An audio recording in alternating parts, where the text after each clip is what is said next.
afternoon, guys. Back for another Geek Tavern. As always, it's me, Shawn, and I'm joined by Macho Man Mike. Oh, yeah. And Aaron. Give him the people's eyebrow. Yeah. There you go. We've got two movies we're going to talk about today. You guys want to start with The Suicide Squad? Yeah, we'll start there. We'll The get our Suicide Wrestler. Yeah.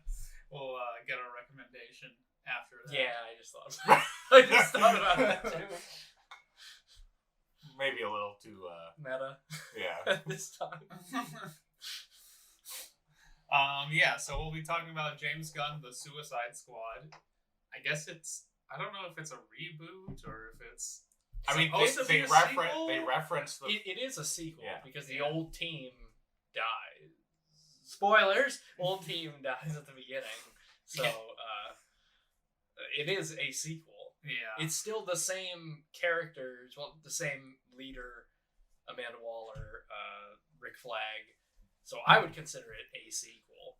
Yeah, I but think it clearly references the first one. Yeah. They talk about the original team. Yeah, and I think that the title itself is kind of playing on the way movies are doing it now, especially sequels, where you have like Predator and then The Predator. Like, it's just stuff like that I think they were more poking fun at it. Like, well, we're not going to call it Suicide Squad 2 or something like that. So right. Let's just put a "the" there. I thought confuse everyone. I thought it was kind of more like James Gunn being like, no, this is the Suicide Squad.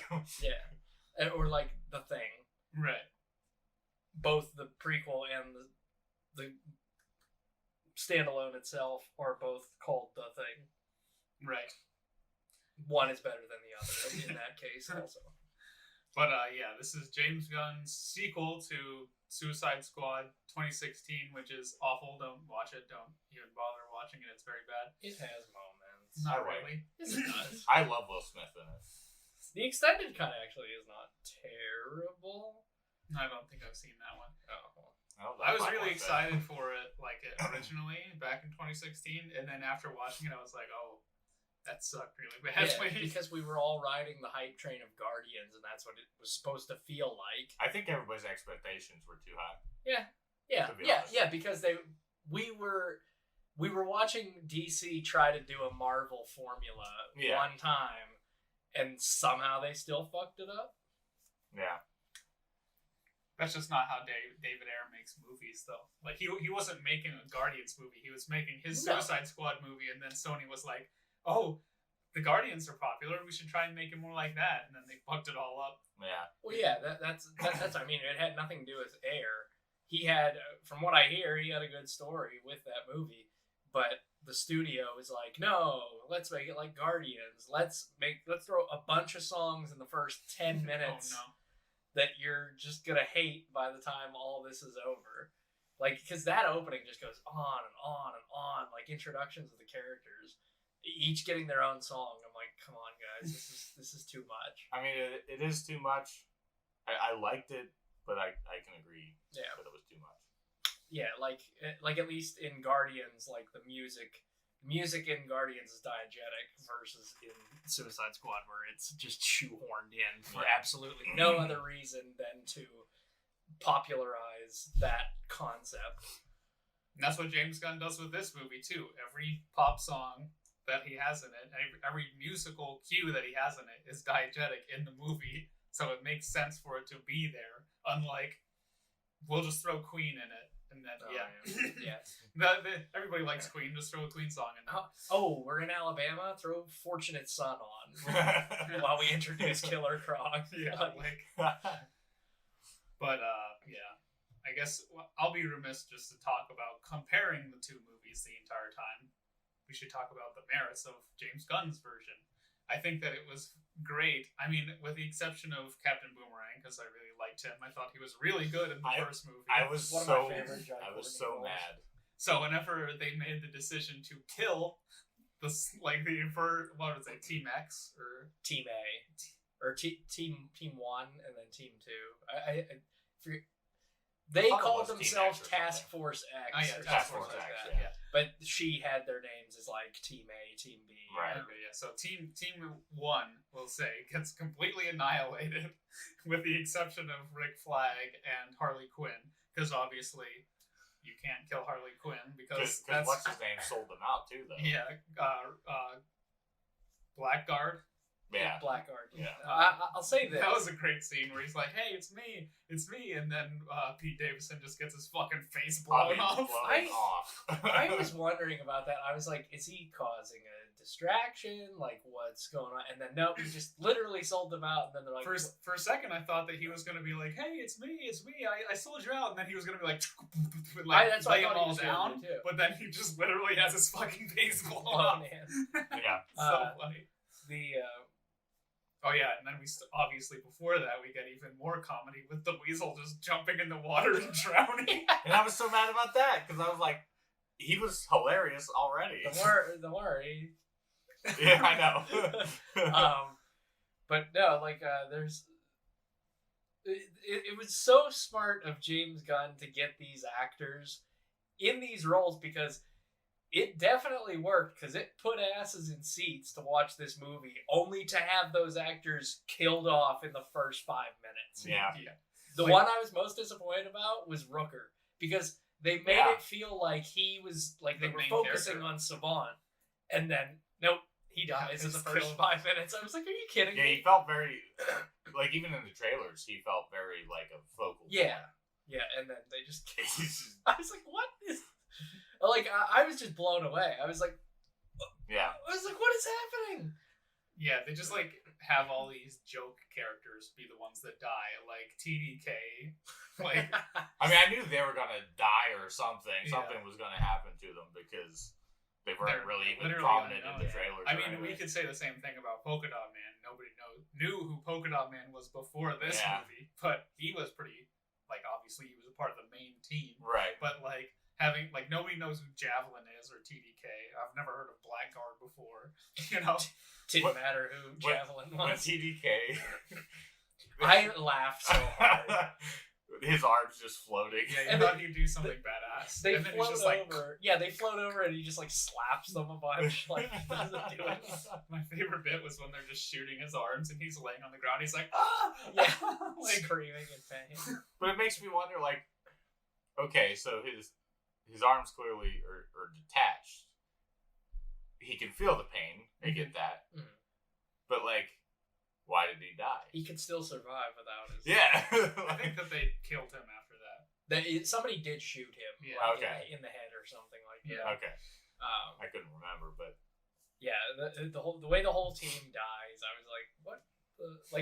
Like when I forget what was she was like an alien, like Mongol or something? Mongol, like jumps on the helicopter, ends up Just catching immediately on starts fire. screaming. Yeah, Just like, and then it crashes, and all the wood splitters just like stick into Boomerang. I was like, oh my god, I was like, this is brutal. yeah. and then he gets every- blown up whenever it crashes. Every single one of those deaths was so brutal. I was like, Except for maybe the javelin, he just got shot like in the chest, and then he gave his javelin to Harley Quinn. You must take this. Oh, that was funny carry too. it sword. She's like slapping him in the face. Yeah. For what? For what? Yeah, that's something that I have to say. This movie was hilarious. Yeah. Oh yeah. Like I don't think the first. I don't even remember if there was even attempts at comedy in the There original. was. There But was. yeah, not funny movie. Not a funny movie. This one was hilarious. Yeah, this one had a lot of like. I think one of my favorite. We're jumping ahead a little bit here, but one of my favorite interactions is her and the president of the. Where they're in Cuba, aren't they? Well, it's supposed to be like a Cuba stand-in. Yeah. It's called Corto Maltese. Actually, that island exists. I was gonna say yeah. I've heard that. Yes, Yeah. Corto Maltese does. Well, exist. it is. This is obviously a Cuba analogy. Yeah. So when she's like, with him the whole time and everything, and then he explains like his plan and everything, he just turns around, and she just goes bam, and just like shoots him right in the heart, and then goes into her whole thing. Like I said, if I saw any red flags, I would do the smart thing and murder him. And then like after he dies, she's like, can't believe that had a bullet in it, because she just like picked it up like off of one of the like the pylons. Wait, he had like a display of guns or Yeah. something, yeah. Yeah, that's one bit so obviously the film is told not in chronological order. It's like multiple times it time skips forward and backwards at times. But that was one sequence where everyone's like, "What is this Harley Quinn bit? Like, I don't understand what this is." And that's like a huge portion of time that they allot to a fucking joke of her just killing him. Yeah. I thought that was like that's something James Gunn just committed to that joke so fully. He's like, we're gonna set up this fake love interest thing, and it's gonna be the punchline of a joke, or just fucking murdering him. R.I.P. to that beautiful thing between your legs. I mean, it was a good. It was definitely a good joke. Like, that's the thing that I've noticed with James Gunn is he really never misses the mark when it comes to what he's trying to do. He never misses the mark. I assume most of the comedy is done by him or some, you know. Yeah, he does a lot of writing. I'm pretty sure he wrote this. Yeah. So. But I mean, he's because it basically from the mind of James Gunn. Yeah. He basically has become one of my favorite directors. Like, he's great. With Guardians and then this, like, Guardians just 2. fantastic. Super. Have you ever watched Super with Rainn Wilson? I think I might have. That's a good one too. That's also he has 4 superhero movies now under his belt. There's something I was gonna say about. It was about Bloodsport and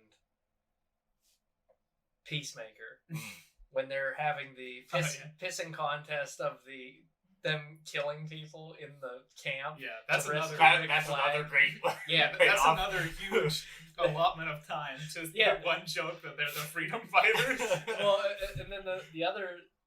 I mean, there's a lot of like good interaction between Idris Elba and John Cena. Mm-hmm.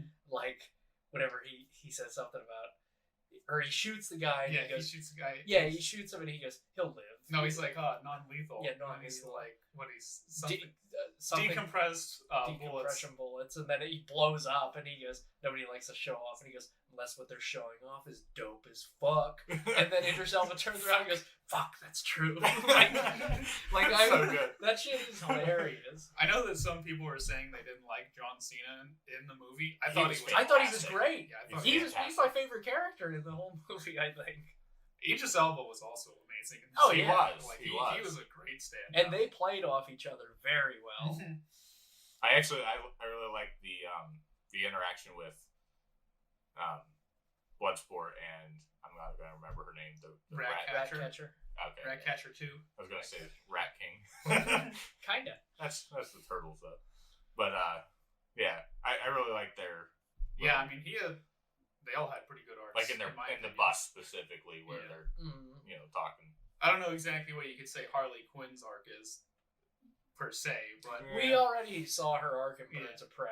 She had her own movie. Yeah. We really didn't need any. But she was just there to. Yeah, Bloodsport had a great one with obviously the conflict of his daughter, and then he saw his daughter in Ratcatcher, so he was like became a protector of her. Right. And then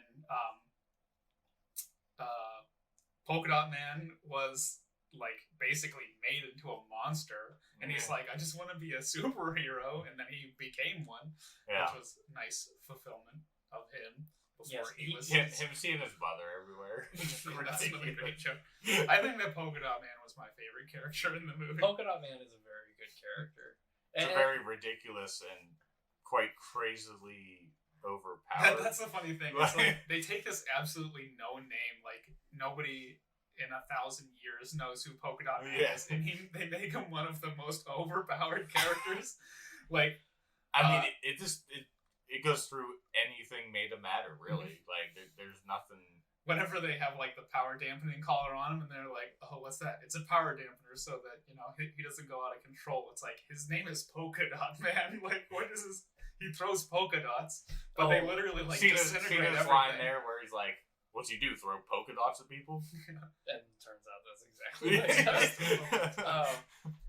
There was another good line around that time where they're talking about Idris Elba's character, and they're like, his father raised him as soon as he was born to kill, blah blah blah. He can turn anything into a deadly weapon. And then they go meet Peacemaker, and they're like, his father raised him. And then he goes, "What the fuck is this?" And then Amanda Waller's like, "What?" And he goes, he literally does the same thing I do. Yeah, because Amanda Waller's like, we have each of these people specifically. They have a job to fulfill. It's like we curated your team specifically for, with their each individual skills, and she introduces Peacemaker the same way she introduced him. And he's like, "Are you taking a piss?" He does exactly what I do. Yeah. He's like, "Yeah, but I do it better." Yeah. How do you do it better? Smaller bullets. Smaller bullets. Go through Which the has hole a in payoff your later. shot. Yeah, I can shoot through your holes without touching the corners. But with that, obviously, has its payoff during their climax. Well, Peacemaker's climax of the film, whenever we find out that his special purpose was to make sure that Project Starfish was completely covered up, destroyed. Yeah, just kept a secret. Which I thought that was great. It falls in line with Peacemaker's motivation, where he's like, well, it would cause an international incident, and I'm about keeping the peace. Right. So, obviously, if I have to kill you, I'm going to do that. And he was going to kill Ratcatcher, and they have their duel. Yeah. And Bloodsport shoots right through his bullet. Right through a hollow point, out the other side, right into his artery. Yeah. That's pretty awesome.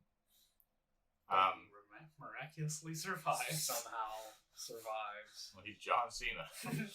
That's true. So that sets up his TV show. That's right. I bet that'll be pretty good, though. Yeah. I think that what makes Peacemaker good... I don't know. What makes Peacemaker a good character is that he plays off the other characters. And he was like a good guy. Like, he was like kind of like a good guy. Yeah. But obviously, I was kind of his motivations gets in the way. I was kind of confused why he was in the prison. Because he is like a terrorist, I assume. Oh, okay. Big John Cena? Yeah. Yeah. Yeah, because he tries to keep the peace. I'm sure that he definitely has killed people. Okay. Well, he says, I'll kill any man, woman, and children to do that. I was Okay, going to say, he does have a few psychotic moments where he's like, I'll kill any man, woman, child. Like, he did say he has killed children before in the movie, I'm pretty sure. Yeah. Which is probably why he was in prison. But I think another standout of the movie would be Sylvester Stallone as Gang Shark. I loved it. And I loved it. it's so good. Yeah, he was funny. Does anyone else have any more questions? Yes, no, not way. And Yes, that is your hand. We're all I mean, he's like, that's right. And then whenever he finds those like those little leech squid things. Oh yeah. He's like, "Oh, the stupid's friends!" Like, and then he's like chasing them around. Then when they break free, he's like, "Friends!" Then they just like latch on to him and start eating him. So I'm convinced that he just can't die. Yeah. No. King Shark will not die. He fell out of that tower. That was how tall? Yeah, like, he and fell Shark like skin- 50 stories. Isn't shark skin like super like yeah, strong? yeah, Or but whatever? bones aren't. Yeah, not just that. He fell out of that 50-story building. I mean, the building collapsed on top of him. Sharks are mostly cartilage, though. So I mean, cartilage is hard to. And the Hard to bullets break. that the They can't that break, the really. Corto Maltese military were shooting him were just like bouncing off of him. Yeah. And then he got thrown by Starro into another building and Still, still. Bloodsport was shooting him point Oh, blank yeah, with that that was shotgun. Yeah, or yeah, when he tried to eat Ratcatcher. Yeah.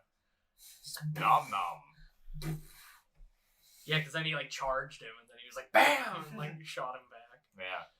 And then I love that shot where Nanawe picks up the guy, and it's like during the rainstorm, and he just goes and just like rips him in half. I was like, "Oh my god!" Yeah, they did give away some pretty awesome moments in the trailer. I mean, like the whole eat a bag of dicks. Oh, yeah. If this beach was covered in dicks. And you told me I had to eat every single one to protect liberty, I would do it. Why would there be dicks all over the beach? Who knows why madmen do what they do? One thing that I wish they hadn't spoiled from the trailers. I mean, even though they kind of spoil it, it wouldn't be a spoiler really in the movie. But like the Starro thing, like they have that. I think the first trailer was him breaking out of.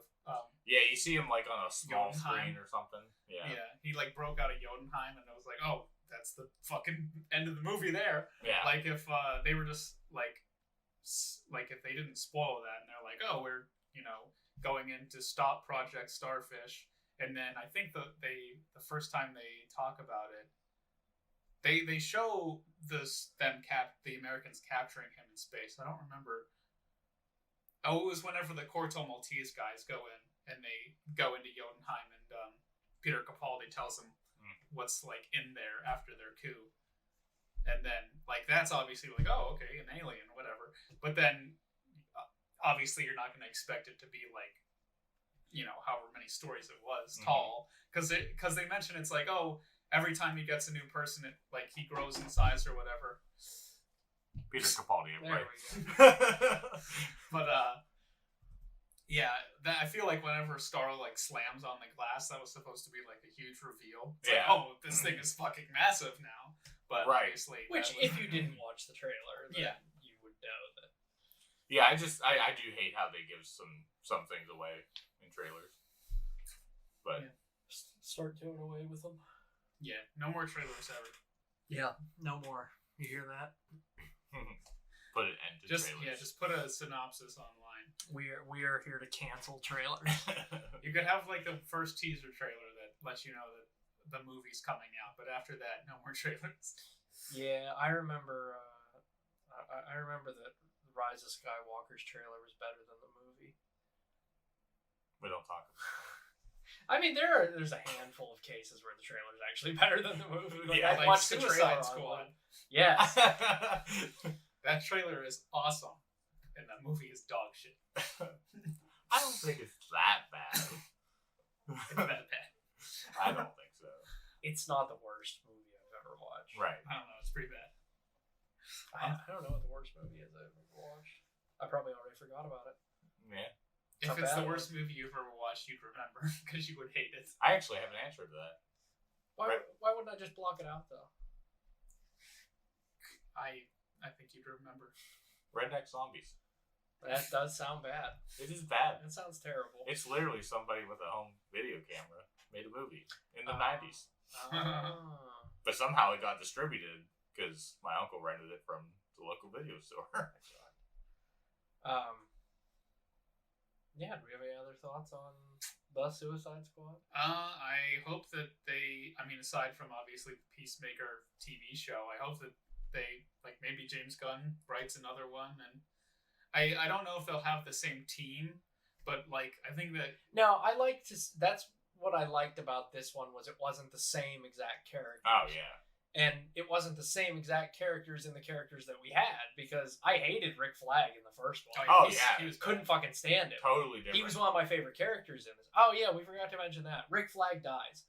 Oh yeah. Yeah. Which it was actually pretty sad. I was actually pretty that's bummed another that thing he died. that I want to say. Like, so this movie is good because there was stakes to it. So obviously we know that the very nobody first had plot scene, armor. Yeah, really. Literally no one. The very first scene where they all fucking die. That's supposed to be a joke. Yeah. But like main characters died. Yeah. Like Rick Flag died, Polka Dot Man died. It gave a sense of urgency. Like, some of them, it's the Suicide Squad. Some of them can die. Yeah. Like, obviously they're not going to kill Harley Quinn because that's how it is. But like, if anybody has plot armor, it's Harley Quinn. Yeah, but like everybody else, it's like they could straight up just die. Yeah. Like, we're led to believe that John Cena dies. Obviously he doesn't, but yeah, and credits. I was kind of bummed because I thought for a minute that Flag and Harley Quinn had like started building a bond, and then Flag dies. I was like, I wanted to see what that was going to turn into. I really like Rick Flag in this one because he seemed just like an outcast, just like the rest of them this time. Well, yeah, and he honestly, like, I think after working with them for so long, he just sort of like became one of them. Yeah, because I hated. Yeah, was he still part of like the agency? Yeah, he was still a part of the army. Okay, yeah. So I didn't know if he like did something where he actually became a prisoner. No. He was like the commanding officer, colonel. He was still a colonel. Yeah, okay. Wasn't it him and Scott Eastwood in the first one? Yeah. Yeah, they were like the team leaders or whatever, team leads. That's all I have to say, I think. Yeah. It's a really good movie. I don't know if it performed so great in the box office simply because people could just watch it at TikTok. I was going to mention that because some YouTube channels have literally said that like it's not a flop, but bombing. Yeah, it's not doing great. I mean, it's because it's on HBO Max. When you're gonna release it on HBO Max, it's not gonna perform as good. You know? Yeah. So I think honestly, I think this is a great time to talk about it. I think that now, like streaming services, or at least movie companies, are like doing away with the same day streaming. Dual release. Yeah, dual releasing because that's good. It started with Free Guy. Like Disney's not doing any more of like the premium access things Disney's anymore. not doing any more because they're getting sued. Well, that's true. But I think that'll lead other companies. I mean, maybe not Warner Bros, but like if they're like, oh well, I mean, people are going to the movies now. If we make them go to the movies, then we'll make more money. Right. Yeah. So I think more money. We'll send more stuff. I think we're gonna see dual releases kind of dwindling now. Yeah, it's definitely not gonna continue. I mean, it's a nice thought. As I say this, as it's like, oh, we're going back to normal. Meanwhile, the Delta variant is ravaging the United States again. But and that's dual release strategy works for the time that we're in. But when the things that are happening with the actors happen, then it's not. No, it's not really a good strategy. We've kind of had this discussion before. Like, I just think Disney's $30 premium price is just too damn outrageous. Much. Yeah. Like, I don't have a problem. It's $7.99 for Disney Plus monthly. Okay. For double that, you get HBO Max and get all the movies dual release included in that price. Mm-hmm. I'm sorry, Disney Plus, you're doing it wrong. Like, you cannot expect people to pay $30. Like $15 or $20. I think that's reasonable. Yeah. Like, I understand like the argument. It's like, oh, for like the kids movies or whatever. Except they're not even like putting the kids movies behind premium access. No. Like if they were putting Pixar behind premium access, that would make sense. But it's literally like, oh, those ones can go on there for free, and nobody's gonna get like 3 families worth of kids and like together to watch fucking Cruella. Like nobody gives a shit. That also is strange to me, and I've noticed this since 2020, is the Pixar movies and the Disney animation. Well, maybe not Disney animation, but the Pixar movies. They're kind of like poo-pooing them away because they're just throwing them on a Disney Plus. Like, Luca wasn't a theatrical release. Mm-hmm. Like, neither was Soul. That came out Christmas Day. Yeah, it's almost like those are your money makers. Yeah. Those are the movies that people want to go see. Like, look at Boss Baby 2. How much money that movie made. Yeah, kids want to watch an animated movie. Yeah, they want to go to the movies. Parents buy hundreds of dollars worth of concessions just for all their kids to sit and watch this movie and pay for all the tickets. Dude, you're losing money by throwing it on Disney Plus. Yeah. Like, you could do dual release that way, and if you want them to be free on Disney Plus, do that. But you're losing so much money by not putting them in the theater, which is just odd to me, because those movies are the ones that make them money. Mm-hmm. Not live-action Cruella or... Jesus. Not live-action Cruella or any of these other, like Mulan. Yeah. Nobody's watching that in the theater. Still haven't watched that. Nobody cares to watch that. But you're literally taking the movies that make you money, that made you who you are, and like going, nah, like... Yeah, you'd think that they'd at least, like, sure, put the Pixar movies on Disney Plus for free, whatever, that's your choice. You'd think that they'd at least want to do that with, like, you'd think you'd want to put it in theaters, too. Yeah, that's how I think they do that dual release. Theatrical release. Like, maybe the Jungle Cruise, like, that's under Premier Access, too. It's like, maybe that one people will buy, because, I don't know, it was pretty good in my opinion. But, like, nobody gives a shit about, like, Cruella or Mulan, Jungle Cruise. They want to see Pixar movies. Exactly. Like, I don't understand. It's like they're doing the opposite of what is reasonable to me. Yeah.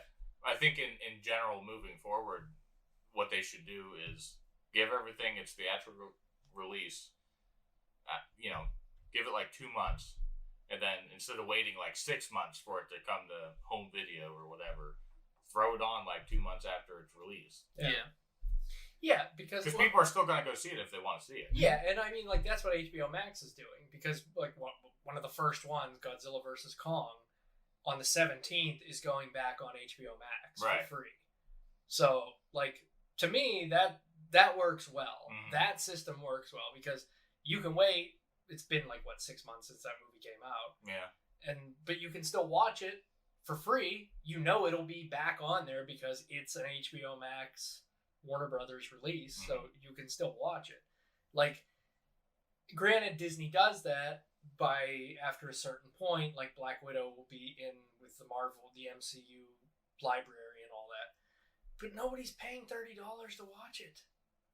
I mean, we did, just because we didn't want to go to the theater. Oh, that's fair. I mean, I watched it. I wouldn't have paid $30 for it, but that's just... I saw it in the drive-in, and let me tell you, like, the picture was super dark. I couldn't see anything. Yeah. Like, I didn't see her dad's face until, like, when he came in the light. Like, oh, wow. Yeah, it was bad. But I mean, I saw it in the theater. Yeah. But yeah. I guess that's all we had to say. A bit of a tangent there. Do we care to rate Suicide Squad? Or I gave it a 4 out of 5 on Letterboxd, so that's my rating. I haven't made a post on it yet on there.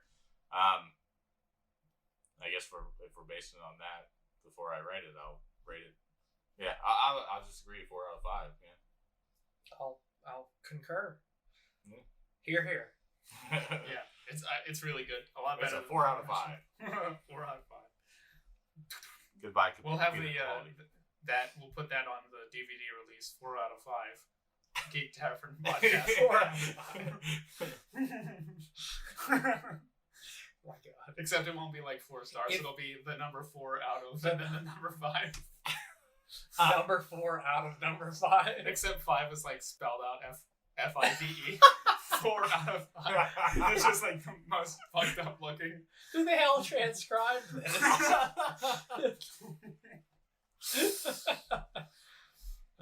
Anyway, our next film we'll be talking about was a recommendation by Aaron, The Wrestler. The Wrestler. From 2008. 8? Yeah. I thought it was 2009 for a sec, but 8. Yes. Pardon me. Yeah. So we'll just dive right into the synopsis here. Mickey Rourke gives the performance of a lifetime as pro wrestler Randy the Ram Robinson, a former superstar now paying the price for 20 years of grueling punishment in and out of the ring. But he's about to risk everything to prove he has one more match left in him, a restaging of his famous Madison Square Garden bout against the Ayatollah, which is the Iron Sheik. Basically the Iron Sheik.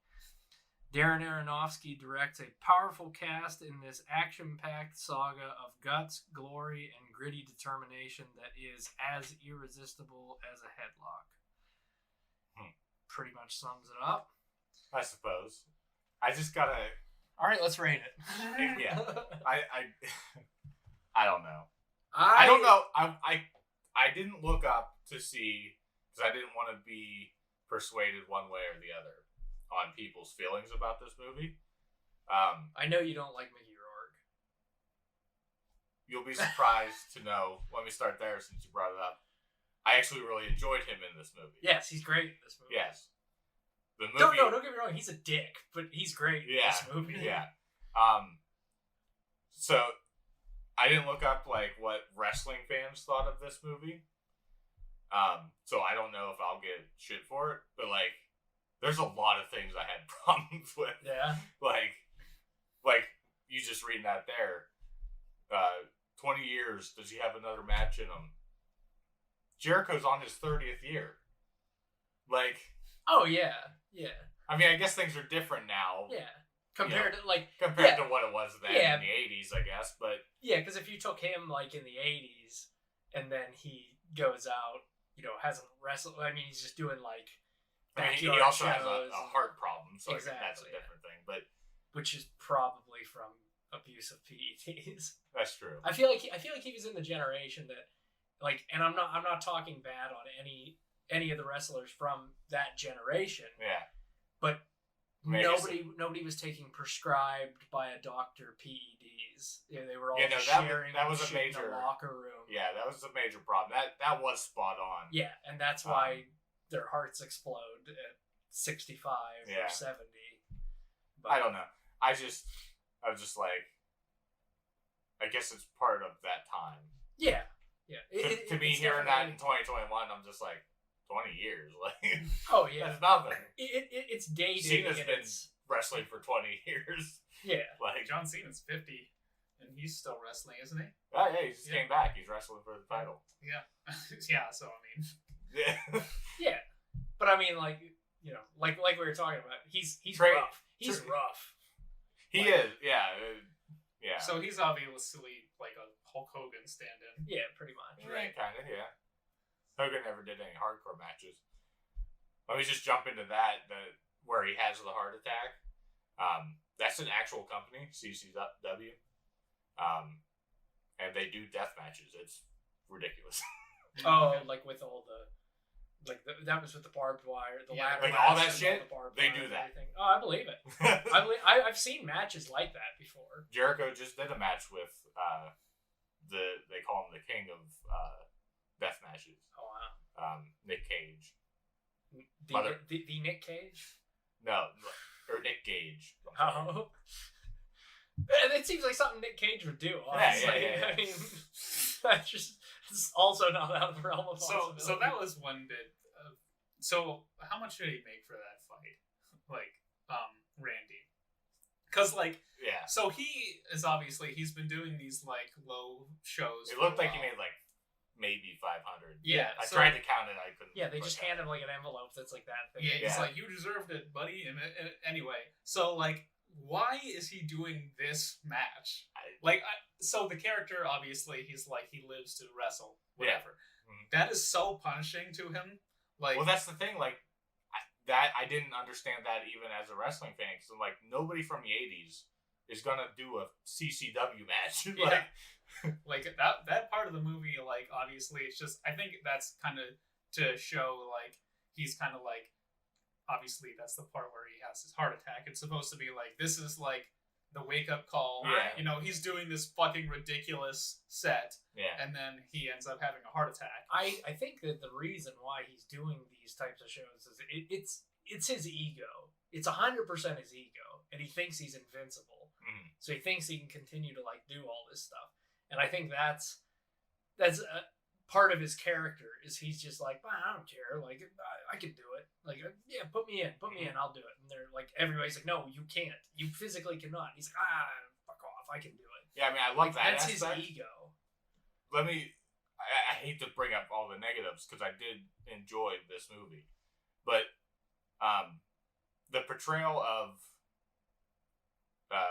indie wrestling in this, like, dudes can make money in indie shows. Oh yeah. Like, people show up. Oh, definitely. These shows that they put on in here, like, and the meet and greet that they do. Yeah, like the American Legion. Yeah. Like 4 people showing up. Like, no, if you were a prominent person, you will get people. Yeah. Like, Hogan still does meet and greets, and people show up. Like, that's one thing that I didn't really get about that scene. And him living in a trailer, like, that whole thing, like...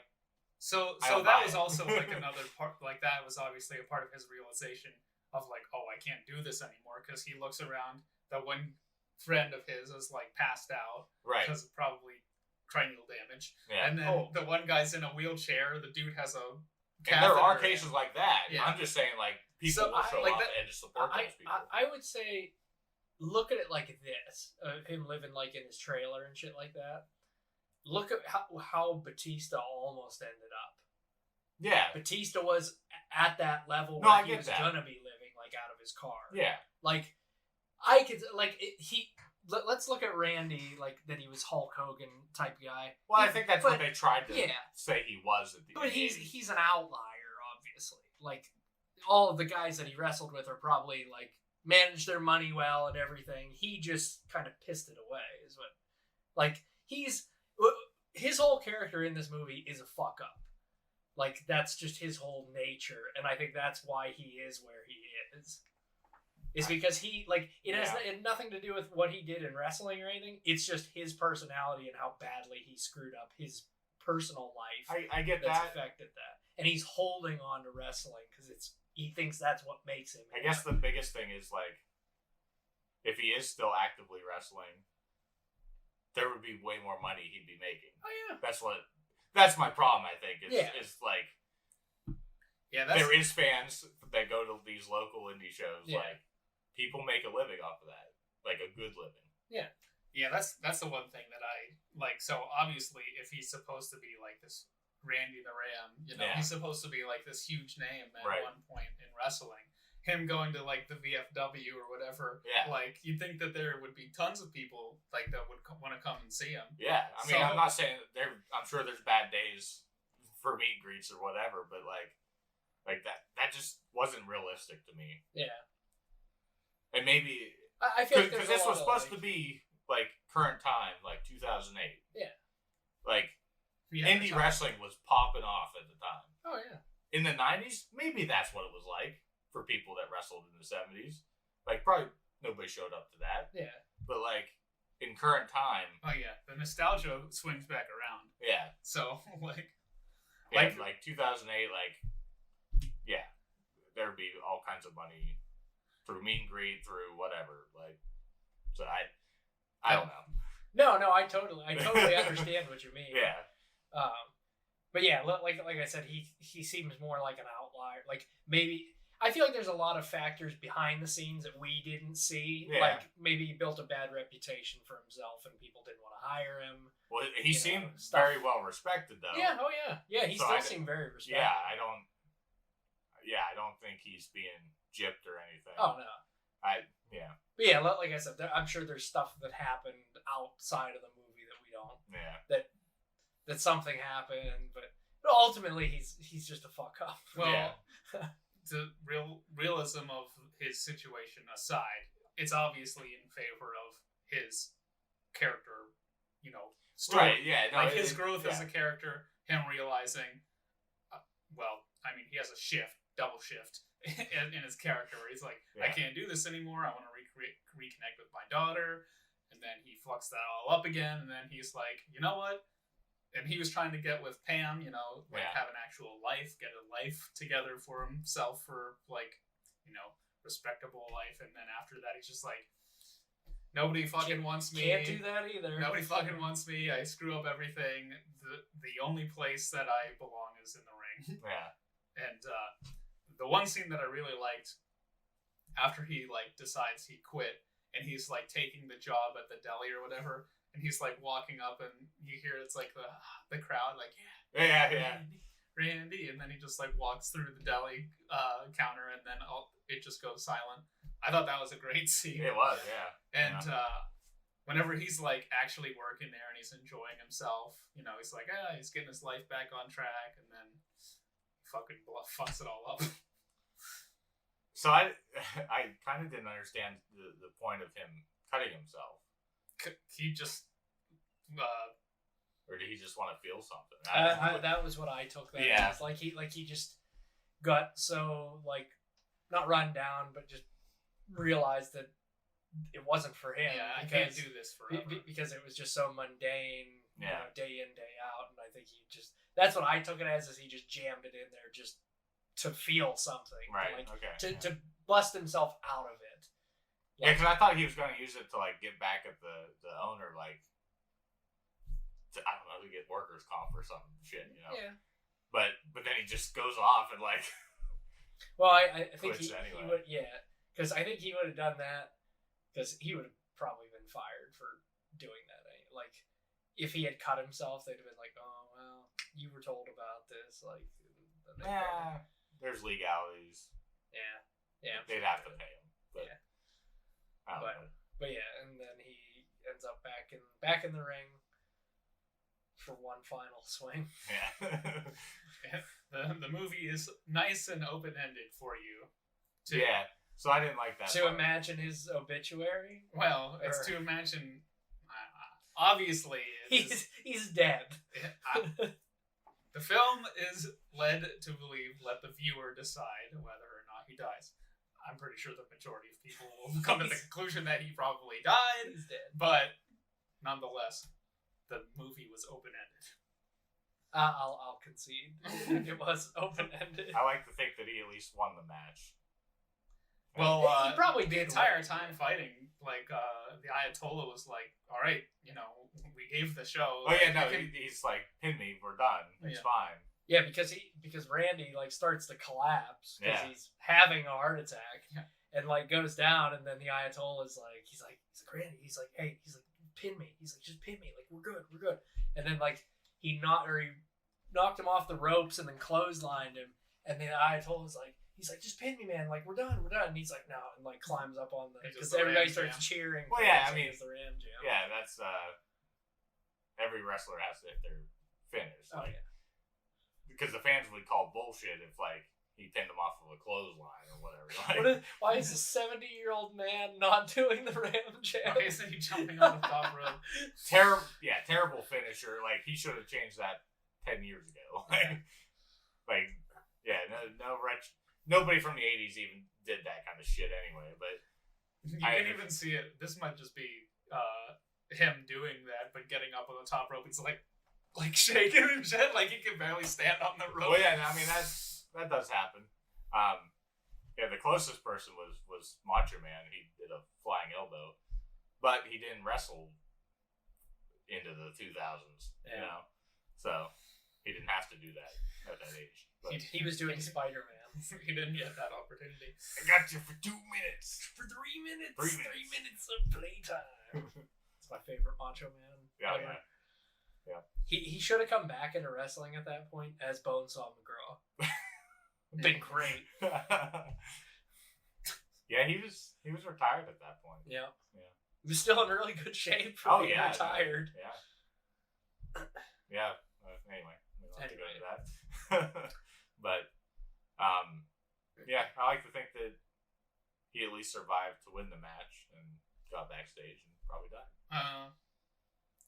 I bet he died in the ring. Probably after the pin, though. After the pin and the Ayatollah had to push him off. Like, That's probably what he would Well, want. That so- probably came out. So. Yeah. So this was the year that Mickey Rourke was nominated for the Oscar Mhm. for this movie. Yeah. And I think he should have won it. Yeah. Because It was a hell of a performance. love him or hate him, that performance was great. Like the scene with his daughter when they're on the beach The area. pier, yeah. yeah. Like that was a Now, he showed his acting chops. that was acting. Yeah. Like He did. He and did kudos a to hell of a the job. girl who plays his daughter too Yeah. in the "fuck you, get out" scene. Yeah. Like, I mean, that's acting on her front too. I don't Oh, know yeah. who she is, but She's the main girl in Westworld. That's right. She is. Isn't Okay. it? Sarah Wood or something like that? Yeah. Rachel that's Wood. right. Rachel Wood. Yeah. That's right. She is. interesting. I knew I recognized her from somewhere. Yeah, I didn't. And then we have Marissa Tomei plays. Cassidy / Pam. Yeah.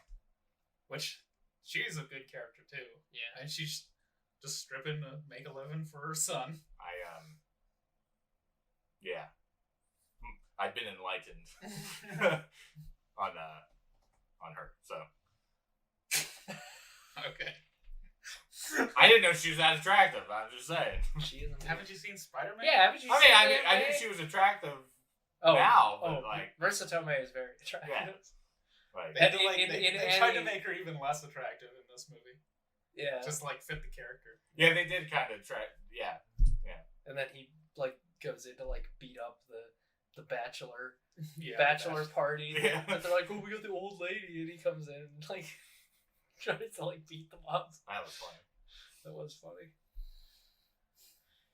That's a great scene too, where she literally basically just quits, and she like goes Yeah. to like run to Randy and be like, "You're gonna die if you go in there, so like don't."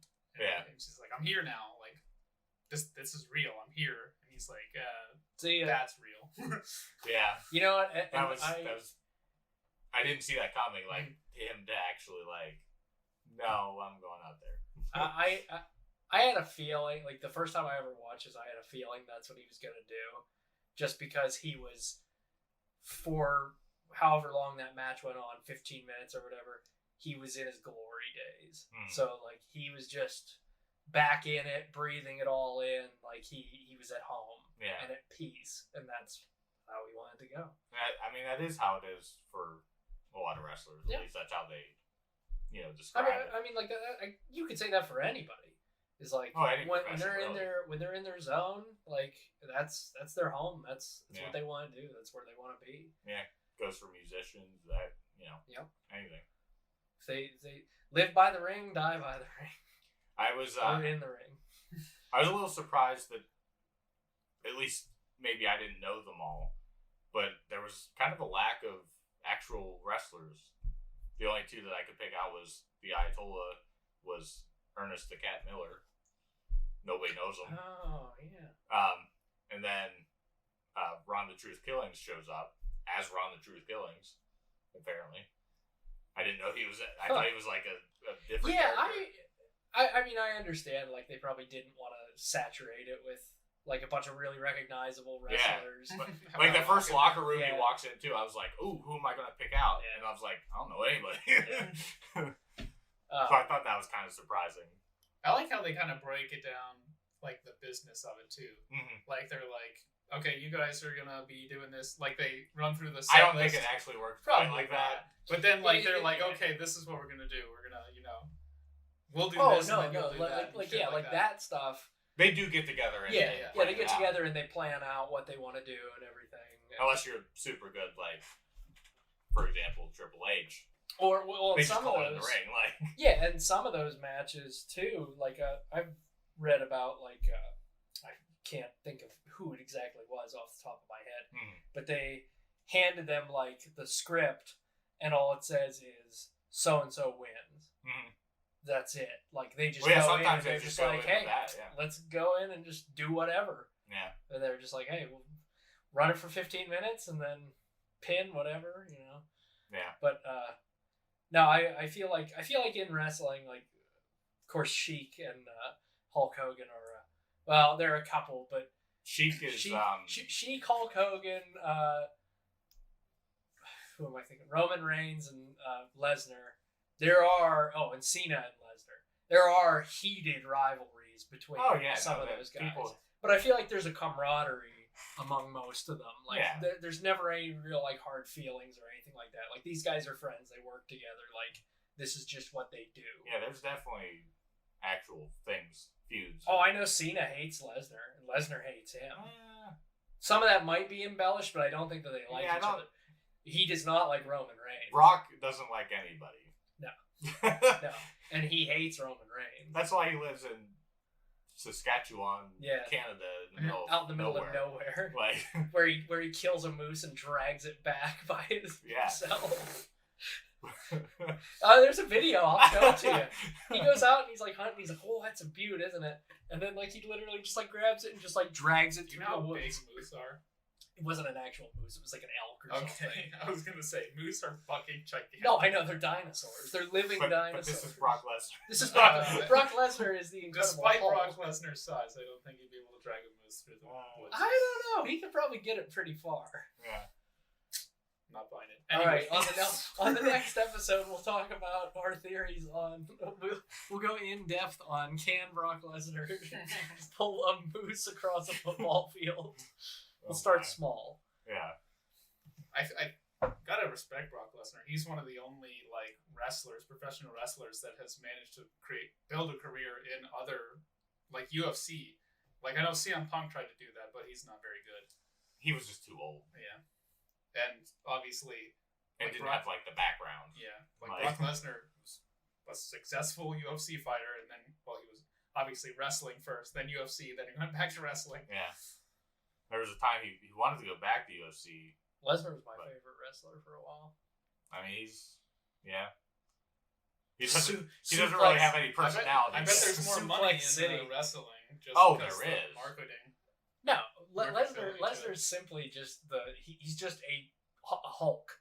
the people that give Lesnar shit for coming back to wrestling, because it's, Fake. I don't use the word fake, staged or whatever. Embellished, we could say. It's that. Yeah. acting. It is acting. It's basically. It's But it's professional. it's physical It's acting. professional stuntmen. Is There what you they go. are. There you go. Entertaining stuntmen. People gave him shit for coming back, but I'm like, you can't tell me that you make more in UFC. No. There's no way. Yeah. I mean, it's big. It's a hot sport. It's a hot sport, but how often do they do it? And they're not selling toys. I mean, they are, but like they're not really selling merch merch like Yes. the Well, WWE is. Well, and that's what I mean. You don't get a payout. You get a payout in UFC if you fight. Mm. Brock Lesnar could show up for 5 minutes on Raw Yeah. with Paul Heyman doing some big thing, and then they go, okay, see ya, gets a paycheck, comes back next Monday or Thursday or whatever. Like, he could work all week Right. and just continuously make money, versus if they're like, ooh, Brock Lesnar's gonna fight this dude next August. Yeah, they have like, to train for months. Yeah. Yeah, that's the thing. Like, yeah. There's no money to be made. A prize fight, absolutely, but there's no Yeah. money to be made. You could blow that all in a year. Like, what are you doing in the meantime? I mean, Brock still wanted to do it. It just didn't work out with. I don't know. I don't know if like Vince couldn't make a deal with Dana White. I don't know the innards of it, but And I feel like it's steadier pay. oh yeah, Like, ultimately, it's a better investment if you're. it's not really paid by appearance. In the contract, it'll state like you have to make X I amount was of gonna appearances. say, WWE Yeah. treats their wrestlers like I was gonna say, garbage, so Not if you're Brock Lesnar, though. yeah. No, the WWE, I'm assuming that they're similar to salary pay, like where they just have to show up to do certain things. See, But they're getting paid. each wrestler is actually an independent contractor. Oh, didn't know that. Yeah, Huh. it's a Vince- fucked up situation. Vince is Really. a scummy guy. Yeah, Yeah, I mean, that makes And sense. now he's just most of them, they have to buy their own insurance, their own, Mike, you want Which to that's start a ridiculous. wrestling league? I mean, We can do it the right way. the right way. you gotta have some funds for that. Yeah, All right, so we went way off course. we did. I mean, we were That's still how it on goes. topic, but Get meta again. but yeah, I don't know. I think we got to the real meat and potatoes of the movie. Yeah, I mean, to be honest, like, you're just there for the ride. There's not like specific things to really talk about leading up. Like Like the fight. the meat and potatoes is like the story. the story of getting to that last fight. yeah. We covered that, There's so. there's a steady build up. The Yeah. pacing of this movie also is very good. Nothing. I thought it was a little slow in the beginning, but I think I just had to get. Yeah, into it it. was a little slow for me. I think I had to get past the Mickey Rourke thing. Yeah. But and the beginning is slow, but other than that, it's paced well. Like, nothing seems unnecessary, shoehorned in, anything like that. Everything was pretty cut and dry. It was I did like. this is one of my favorite movies of all time. Like, I watched this movie and I was like, this is great. Is Mickey Rourke typically that fit, or did he? I think that he is. Okay. Like, look at this, and then like Iron Man 2. Like, he's Right. He's the same. The that was dude like the just same stays time, in I shape. think, though, Yeah. wasn't it? Iron Man couple was later. years. Yeah, It 2 was years later. Right. It was So Iron it's Man. 2010. Yeah. Which, by the way, I know we said it when we watched Tenacious D, but I can guarantee that Mickey Rourke's character in Iron Man 2 was based off of Tim Robbins' character in Tenacious D, because they look and sound exactly the same. Yeah. Okay. You can't tell me I'm wrong. Okay. Okay. We won't. Thank you. Continue. Rating? Go for it. I'll give it like a 7 out of 10. I wasn't like completely in love with it. I mean, I'll probably watch it again at some point in life, but I enjoyed it for what it was, with the slight problems I had with it, but that's just me being a smart mark. I'll echo that just simply because I enjoyed the movie, but I don't have the attachment to wrestling. Yeah. Like that's just not a world I was ever really a For part this of. movie, it might be better. Yeah.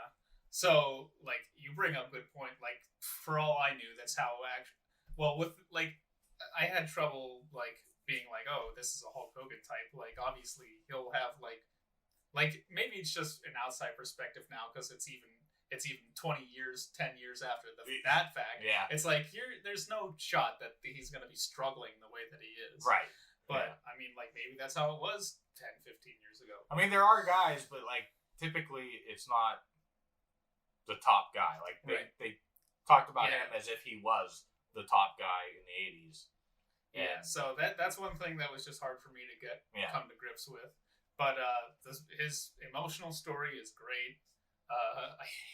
I really hate the fallout that he has with his daughter and Pam, and then his ultimate choice to just die in the ring, essentially. Yeah. Well, but that's a great story beat. So, but children of wrestling, like, that's typically the outcome, unfortunately, because they're on the road so damn much. Well, this sucks. 9 out of 10.